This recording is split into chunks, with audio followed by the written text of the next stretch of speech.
ये क्या टॉपिक है हमारा आज का? देखो, पहले मैं हेडिंग पढ़ के बताता हूँ कि मतलब क्या है इसका। कह रहे हैं work done in rotating an electric dipole in uniform electric field. किसी एक समान वैद्युत क्षेत्र में द्विध्रुव को घुमाने में किया गया कार्य। आप कार्य को एक मिनट के लिए भूल जाओ। क्या हमने यूनिफॉर्म इलेक्ट्रिक फील्ड में डाइपोल को घुमाया था? चैप्टर 1 का लास्ट आर्टिकल था, लास्ट नहीं सॉरी, उस जो गॉस लॉ से कूलॉम्स लॉ किया था उससे पहले था, सेकंड लास्ट। उसमें मैंने डाइपोल को घुमाने में जितना टॉर्क लगता है उस टॉर्क का फॉर्मूला ड्राइव किया है। अगर आपका हो रहा है तो वहां पे पहुंचो आप और मुझे बताओ उस टॉर्क का क्या फॉर्मूला होता है।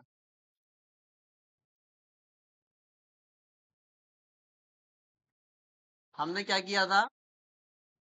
यूनिफॉर्म इलेक्ट्रिक फील्ड ली थी, आपको अगर याद हो तो। और इस यूनिफॉर्म इलेक्ट्रिक फील्ड में हमने डाइपोल को जैसे ही रखा था, हम नहीं घुमा रहे थे, अपने आप घूम रहा था वो। जैसे ही हम डाइपोल को रख रहे थे वो अपने आप ही क्या कर रहा था? घूम रहा था। देखो देखो कैसे घूम रहा था, इधर देखो। जैसे फॉर एग्जांपल ये मेरे पास एक डाइपोल है,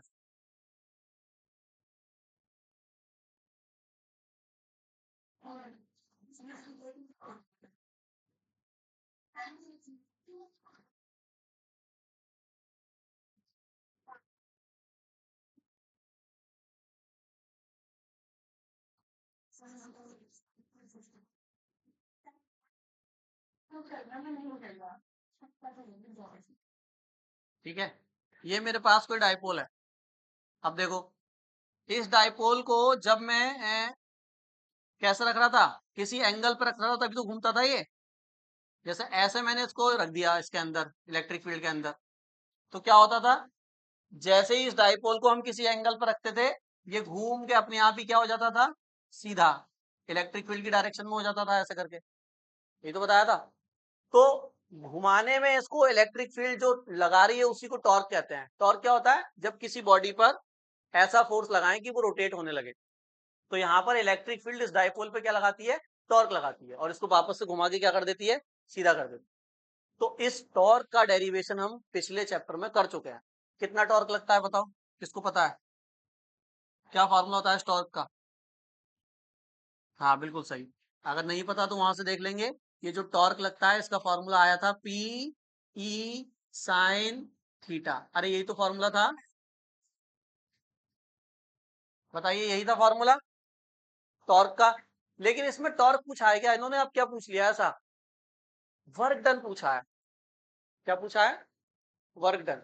मतलब ये बोल रहे हैं कि फोर्स तो इतना लगेगा, टॉर्क तो इतना लगेगा, लेकिन आप टॉर्क मत बताइए। आप ये बताइए कि इलेक्ट्रिक फील्ड ने इसको घुमाने में कितना काम किया। आप वर्क बताइए। और हम जानते हैं अगर हमें फोर्स पता हो तो हम वर्क बहुत आसानी से निकाल देते हैं। Work equal to force into displacement होता नहीं होता? तो मुझे बस वही केस है, मुझे फोर्स की जगह टॉर्क पता है और मुझे वर्क निकालना है, तो मैं उसी वाले फॉर्मूले को मॉडिफाई करूंगा और वैसे ही वर्क निकालूंगा। समझ में आ गई? उसी आर्टिकल को इन्होंने थोड़ा सा क्या कर दिया है? बढ़ा दिया है। आपने टॉर्क निकाल लिया था, अब आप वर्क निकालिए। सही है? नाम इसको दूसरा दे दिया, दूसरे चैप्टर में दे दिया, लेकिन आर्टिकल वही है, उसी को आगे एक्सटेंड कर दिया यहाँ पर। तो इस वाले फॉर्मूले को अब मैं फिर से ड्राइव नहीं करूंगा, मैं इसका डायरेक्ट क्या करूंगा? यूज करूंगा। आपको भी एग्जाम में डायरेक्ट यूज करना है। अगर वर्क निकालने के लिए आएगा तो टॉर्क को डायरेक्ट यूज करो, लेकिन अगर टॉर्क निकालने के लिए आएगा तो फिर टॉर्क ड्राइव करना पड़ेगा। बात समझ में आ गई? तो चलिए अब मैं इसको बनाता हूँ कैसे करना है, देखो।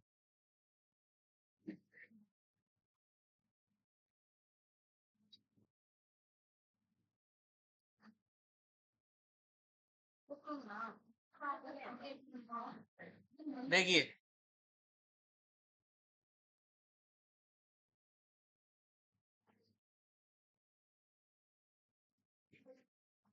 मान लेते हैं ये इसके अंदर, अरे इधर देखो जरा, समझ लो डायग्राम को, फिर बनाने में और सब करने में भी आसानी होगी।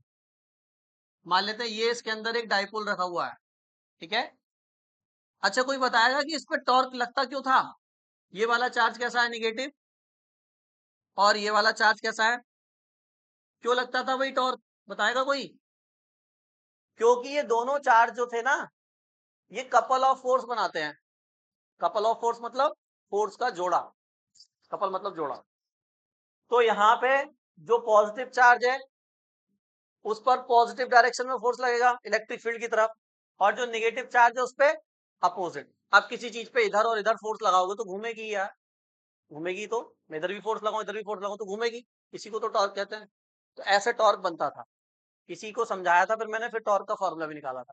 अब मैं वो चीज वो काम नहीं कर रहा हूँ, ठीक है, वो काम मैंने करके छोड़ दिए। अब मैं कुछ नया काम करूंगा। अब मैं क्या कर रहा हूँ, यहाँ पे मैंने डाइपोल को रख दिया पहले से। मान लेते हैं पंडित जी कितने एंगल पे रखा है ये मान लेते हैं थीटा नॉट पे रखा है। कितने पे रखा है? और थीटा नॉट से इसको घुमाऊंगा मैं थीटा तक। थीटा नॉट से कहां तक? थीटा तक घुमाऊंगा। चलिए,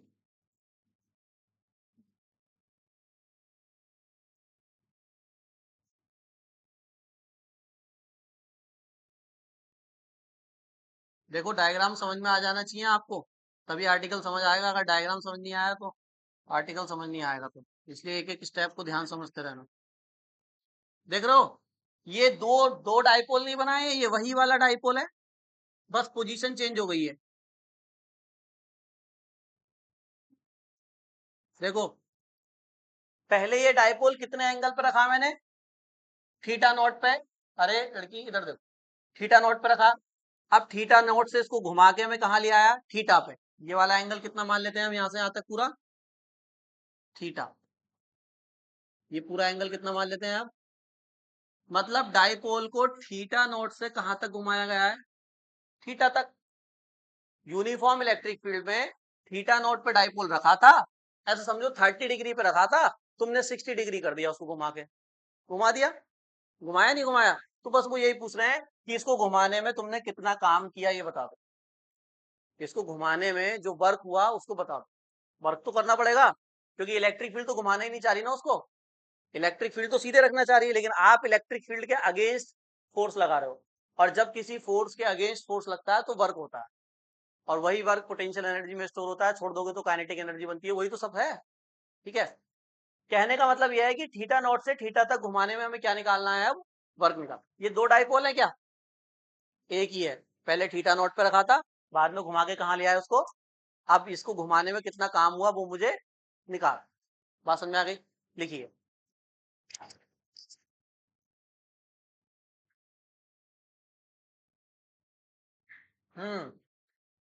अच्छा, तो डाइपोल को थीटा नॉट से थीटा घुमा रहे हैं हम।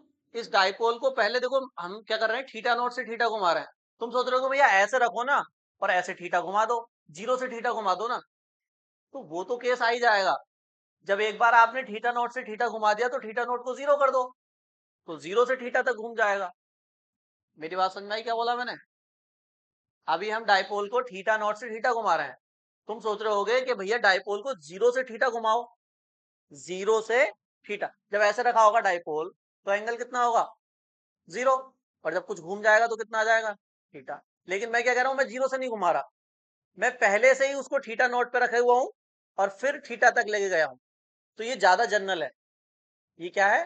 ज्यादा जनरल। क्यों जनरल है अभी पता चल जाएगा अभी जब मैं करूंगा।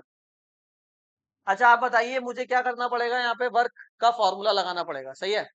वर्क का फॉर्मूला लगाने से पहले तो टॉर्क लग रहा होगा ना इस पे। क्या लग रहा होगा? टॉर्क। बताइए कितना टॉर्क लगा। नाउ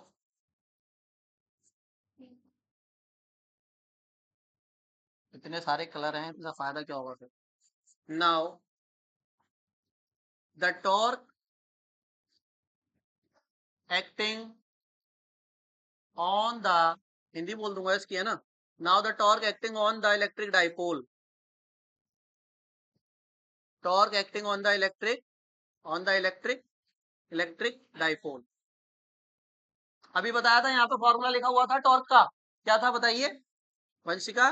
टॉ बराबर पी ई साइन थीटा। बिल्कुल सही बताया वंशिका ने। इक्वेशन नंबर क्या हुआ? Equation number 1। टॉर्क तो इतना लगेगा भाई।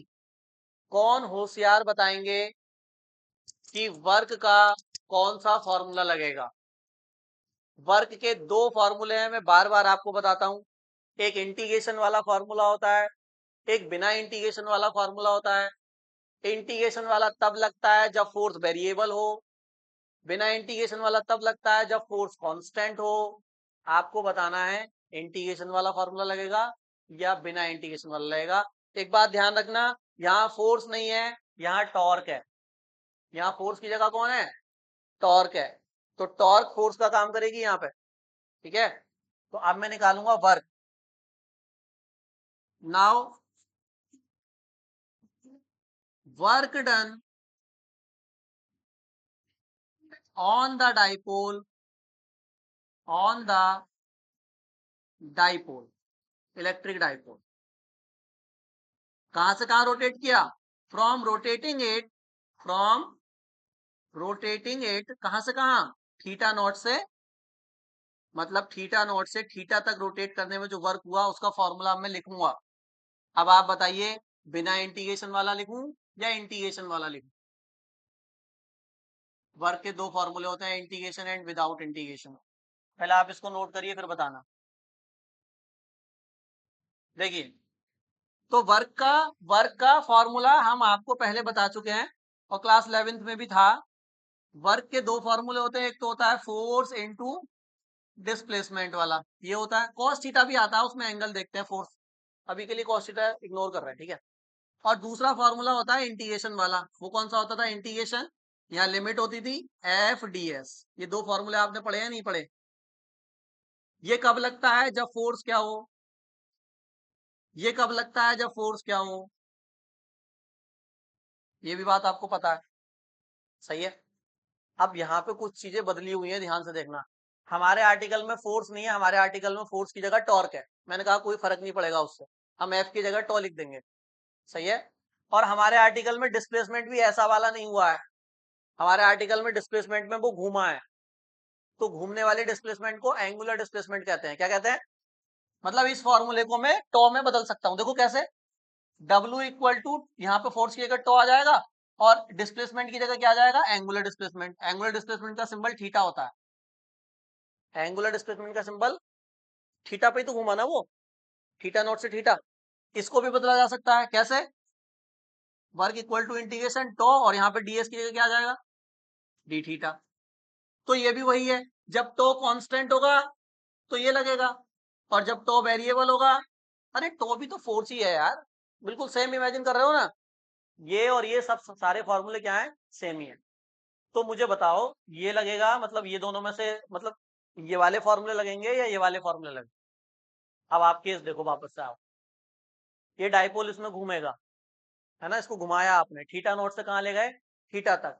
तो टॉ वेरिएबल है या टॉ कांस्टेंट रहेगा, चाहे इसको कितना भी घुमाते रहो? बस इतना बताओ। अगर टॉ वेरिएबल होगा तो इंटीग्रेशन वाला लगा दूंगा, और अगर टॉ कांस्टेंट रहेगा तो पहला वाला लगाऊंगा। मतलब जब डाइपोल को इलेक्ट्रिक फील्ड में घुमाते हैं तो क्या टॉ बदलता है? टॉर्क बदलता है या टॉर्क सेम रहता है? बस इतना बताओ आप, बस फॉर्मूला अपने आप डिसाइड हो जाए। डाइपोल को इलेक्ट्रिक फील्ड में घुमाते हैं तो टॉ सेम रहता है या बदलता है?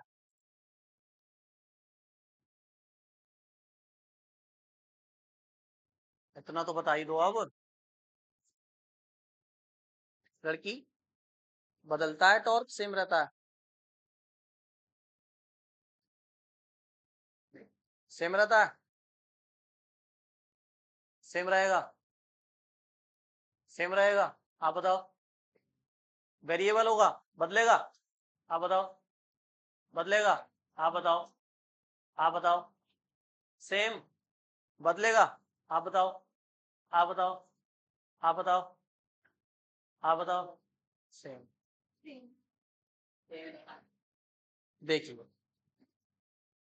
अब मेरी बात सुनिए ध्यान से। तो हम पूछ रहे हैं टॉ इलेक्ट्रिक फील्ड में बदलेगा या नहीं बदलेगा? मुझे एक बात बताओ, इतना बड़ा फॉर्मूला लिखा हुआ है टॉर्क का, tau equal to P E sine theta लिखा है। अगर थीटा की वैल्यू 0 है तो साइन 0 कितना हो जाएगा? तो टॉर्क क्या हो जाएगा? जब डाइपोल ऐसे रखा होता है इलेक्ट्रिक फील्ड में तो कोई टॉर्क लगता है उस पर, तो जीरो रहता है। जैसे जैसे थीटा बदलेंगे और जब थीटा 90 कर देंगे तो साइन 90 मैक्सिमम हो जाता है, तो इस समय टॉर्क जो होता है वो कैसा होता है, मैक्सिमम। तो जीरो से जैसे जैसे थीटा बढ़ाया टॉर्क बढ़ा नहीं बढ़ा, तो डिपेंड तो कर रहा है ये, किसने कहा सेम है भाई, जब थीटा जीरो तो टॉर्क जीरो, और जैसे जैसे एंगल बनता जाएगा वैसे वैसे इस पर टॉर्क बढ़ता जाएगा, वापस आने लगेगा, उतनी ज्यादा फोर्स लगाएगा वापस आने के लिए, ये समझाया भी था। तो टॉर्क वेरिएबल है और किस पर डिपेंड करेगा, थीटा पे, बिल्कुल वेरिएबल है, कांस्टेंट थोड़ी ना है। हर जीरो पे अलग लगता है, 90 पे अलग लगता है, 180 पे अलग लगता है, सारे केस कराए हुए हैं, हर एंगल पे अलग अलग टॉर्क लगता है, सब पढ़ाया हुआ पीछे वाले उस वाले आर्टिकल में जब ये टॉर्क का फॉर्मूला आया था। तो कैसा टॉर्क है, वेरिएबल। अब वेरिएबल टॉर्क है तो वेरिएबल टॉर्क का फॉर्मूला कौन सा लगेगा, इंटीग्रेशन वाला लगेगा, लगा दें, समझ में आ गया कि यही क्यों लगा रहे हैं। चलिए, वर्क इक्वल टू इंटीग्रेशन, सही है, टॉ और डी थीटा, वैसे फोर्स इंटू डीएस होता है लेकिन मैंने कन्वर्ट कर लिया है, बात समझ में आ गई ना। अच्छा मुझे एक बात बताओ, अब यहाँ पे थीटा आया है तो लिमिट भी तो थीटा की आएगी, जब डीएस होता था तो हम डिस्प्लेसमेंट की लिमिट लेते थे, अब एंगल है थीटा तो थीटा की लिमिट, बताओ कहां से कहां घुमाया आपने,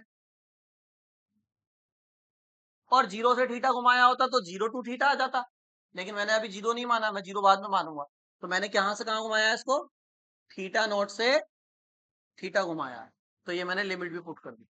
अब मैं यहाँ पे टॉ की वैल्यू पुट करूंगा इक्वेशन नंबर फर्स्ट से, और थोड़ा सा इंटीग्रेशन को क्या करूंगा, सॉल्व कर लें क्या, अभी अभी कर लेते हैं, चलो अभी थोड़ा ज्यादा काम थोड़ी किया हमने। चलिए पुट करिए इसको, इक्वेशन वन से बताइए टॉ की क्या वैल्यू है, थीटा नॉट से थीटा, हाँ टॉ की वैल्यू क्या है, पीई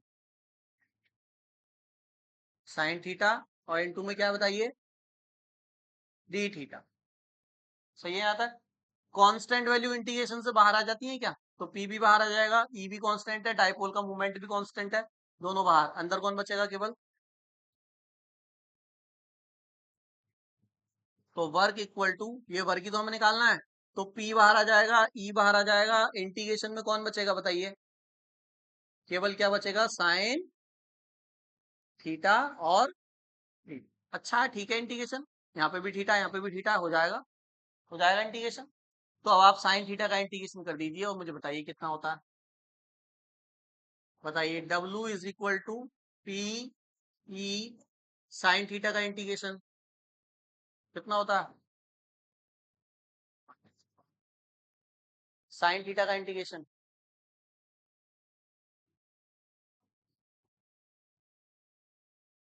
कितना बता रहा है, साइन थीटा का माइनस कॉस या खाली कॉस, सिर्फ कॉस या माइनस कॉस, सिर्फ कॉस, पक्का, तो बताओ, इंटीग्रेशन नहीं पड़ा,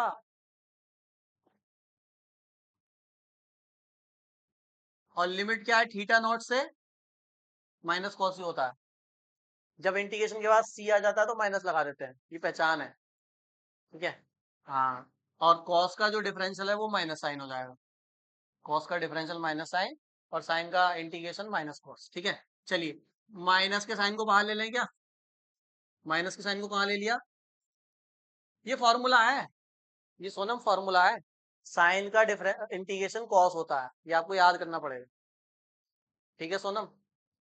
चलिए, तो आप बताइए, लिमिट पुट कर दें क्या, पहले थीटा की जगह क्या आ जाएगा, अरे पहले थीटा की जगह थीटा माइनस, फिर थीटा की जगह क्या आएगा, कॉस थीटा नोट, अरे सही है, ऐसे पुट कर दे लिमिट। अच्छा ये माइनस का साइन जो बाहर है ना, इसको मैं अंदर लेके जा रहा हूँ, तो अगर ये माइनस का साइन अंदर जाएगा तो जो माइनस है उसको क्या कर देगा, प्लस, और जो प्लस उसको क्या कर देगा, प्लस वाला पहले लिखूंगा माइनस वाला बाद में लिखूंगा, कर सकता हूँ ऐसे, एक स्टेप बचा रहे हैं, देखो, पीई, मैंने क्या बोला, माइनस का साइन अंदर जाएगा तो इसको प्लस कर देगा क्या, तो ये पहले लिख लूं, प्लस वाला, माइनस इसको माइनस कर देगा तो इसको बाद में लिख लेते हैं, बात वही है। तो ये जो मेरे पास फॉर्मूला आया है यही है मेरे पास वर्क डन थीटा नोट से थीटा तक घुमाने के लिए, थीटा नॉट से थीटा तक घुमाने के लिए मुझे इतना काम करना पड़ेगा। सही है, इस डाइपोल को थीटा नॉट से थीटा तक घुमाने के लिए इतना काम करना पड़ेगा। सही है, नोट करिए पहले आप।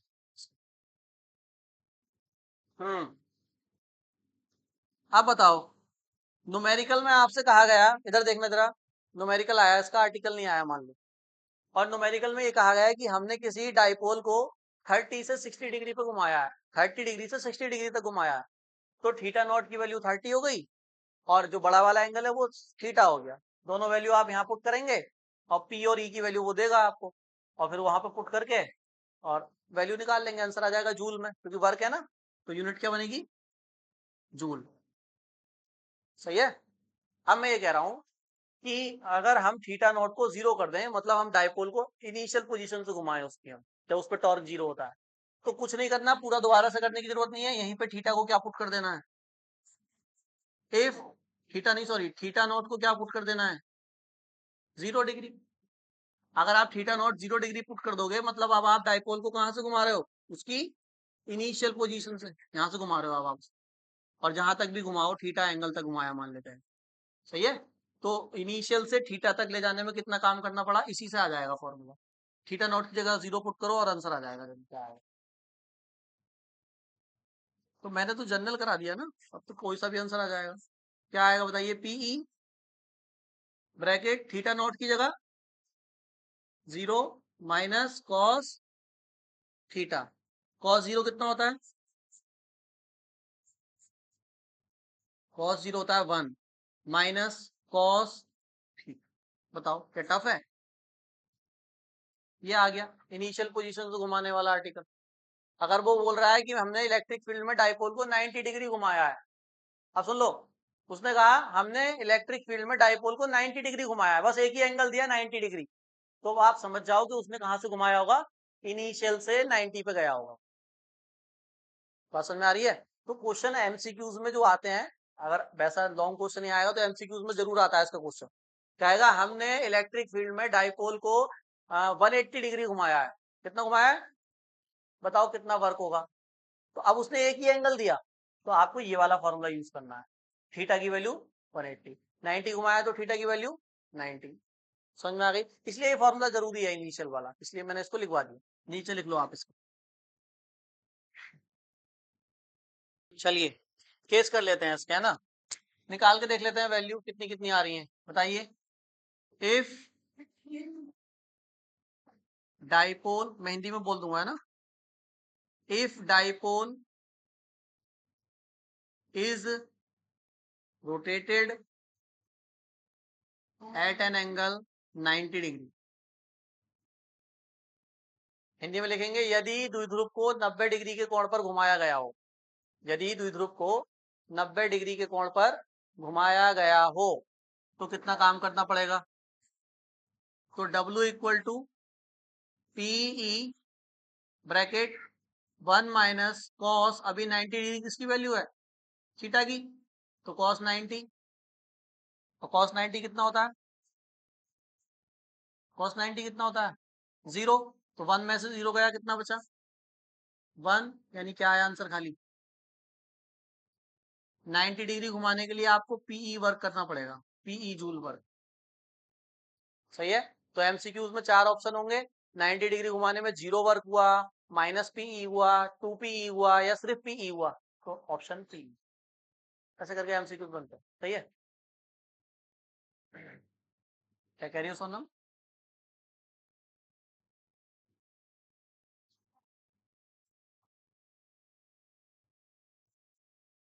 सेम लाइन फिर से, if dipole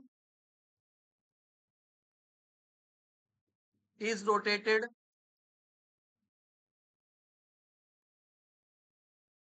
at angle 180 degree का और कर लेते हैं। अच्छा, इसका आप ट्राई करके बताओ कितना आएगा वर्क, अगर 180 डिग्री रोटेट करें तो कितना कितना आ रहा है, चलो इसका करते हैं पहले। 180 डिग्री है तो फॉर्मूला लगेगा W equal to PE 1 minus cos 180, है ना, और कॉस 180 कितना होता है बताइए, -1, बिल्कुल सही सोनम, तो माइनस माइनस क्या हो जाएगा, तो 1 और 1 क्या हो जाएगा, 2PE। कैसे चला लिया आपने इतना दिमाग। अगला बताइए 270 का आ गया आपका, 270 का कुछ का आया, कितना आया 270 का बताइए आप लोग, 270 का पी आया, सिर्फ पी। बस यही गड़बड़ है, यही गड़बड़ है। क्या गड़बड़ है, देखो यहाँ पे गड़बड़ क्या है कि हम्म, आपने 0 से 90 तक घुमाने में कितना वर्क किया, पीई। 0 से 90 तक घुमाने में कितना वर्क किया, पीई। फिर आपने 0 से 180 तक ले जाने में कितना वर्क किया, 2PE। क्योंकि 2 बार 90 घुमा दिया ना, 2 बार 90 घुमाया आपने, 0 से 90 गए पीई, फिर 0 से 180 गए तो 2PE, क्योंकि 290 आ गए, 90 और फिर 90। मतलब एक बार 90 डिग्री घुमाने में पीई वर्क होता है। कितना वर्क होता है, मुझे बताओ। वर्क कैसी क्वांटिटी है, स्केलर या वेक्टर।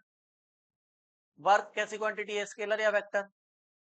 स्केलर क्वांटिटी है। वर्क कैसी क्वांटिटी है, स्केलर। वर्क सीधे सीधे क्या होता जाता है, ऐड। तो अगर 90 डिग्री में पीई आया, अगले 90 में भी पीई आया, तो टोटल 2PE हो गया। और एक और 90 अगर लगा दोगे तो 270 हो जाएगा।